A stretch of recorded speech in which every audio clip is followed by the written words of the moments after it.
Hey guys, what is up? Guys, আজি গৈ আছিলো নাৰায়ণপুৰত, নাৰায়ণপুৰ শ্ৰী মাধৱদেৱ কলাক্ষেত্ৰত। তাত আপোনাৰ বহুতো হিষ্টৰিকেল বস্তু আছে যোনকেইটা আপোনালোকে আগতে ভিডিঅ'ত চাব পাৰিব। বাকি আমি এতিয়া ওলাই পৰিছো ঘৰৰ পৰা। আমি নাৰায়ণপুৰ পোৱাৰ লগে লগে 50 মিটাৰ দূৰতে শ্ৰী মাধৱদেৱৰ কলাক্ষেত্ৰটো পাই গলো।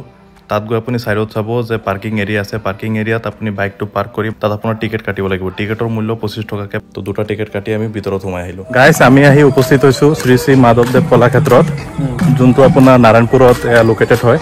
বাকি ইয়াত আমাৰ অসমীয়া সাংস্কৃতিকৰ বহুতো ঐতিহ্য বজাই ৰাখিছে ইয়াত, আৰু বহুতখিনি হিষ্টৰিকেল বস্তু আছে যোনখিনি মানে আপোনালোকক আগতে ভিডিঅ'ত দেখাম।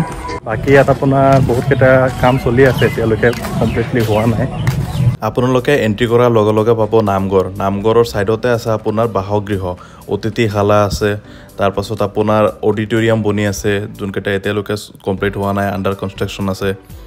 আৰু এইফালে আপোনাৰ অসমীয়া সাংস্কৃতিকৰ লগত জড়িত, মাধৱদেৱ শংকৰদেৱৰ লগত জড়িত যিমানে সাংস্কৃতিক আছে অসমীয়া সমাজত গোটেইখিনি তাত আছে। আপোনাৰ ধুনীয়াকৈ ষ্ট'ৰ কৰি ৰাখিছে। আৰু ভিতৰত আপোনাৰ বহুতকেইটা বস্তু আছে যোনকেইটাত মানে আমি গৈছিলোঁ, কিন্তু ভিডিঅ'গ্ৰাফিটো তাত এলাও নহয়, নহ'লে আপোনালোকক ভালকৈ দেখাব পাৰিলোঁ হয়। ভিতৰত বহুত কিবা কিবি বস্তু আছে। বাকী মাধৱদেৱৰ জন্ম হৈছিলে 16th চেঞ্চুৰীত লখিমপুৰ জিলাৰ লেধিকা পুখুৰী গাঁৱত মাধৱদেৱৰ জন্ম হয়। মাধৱদেৱে এক সৰল নাম ধৰ্ম প্ৰচাৰ কৰি অসমীয়া ধৰ্মীয় একতা আৰু সামাজিক সজাগতা সৃষ্টিত গুৰুত্বপূৰ্ণ ভূমিকা পালন কৰে।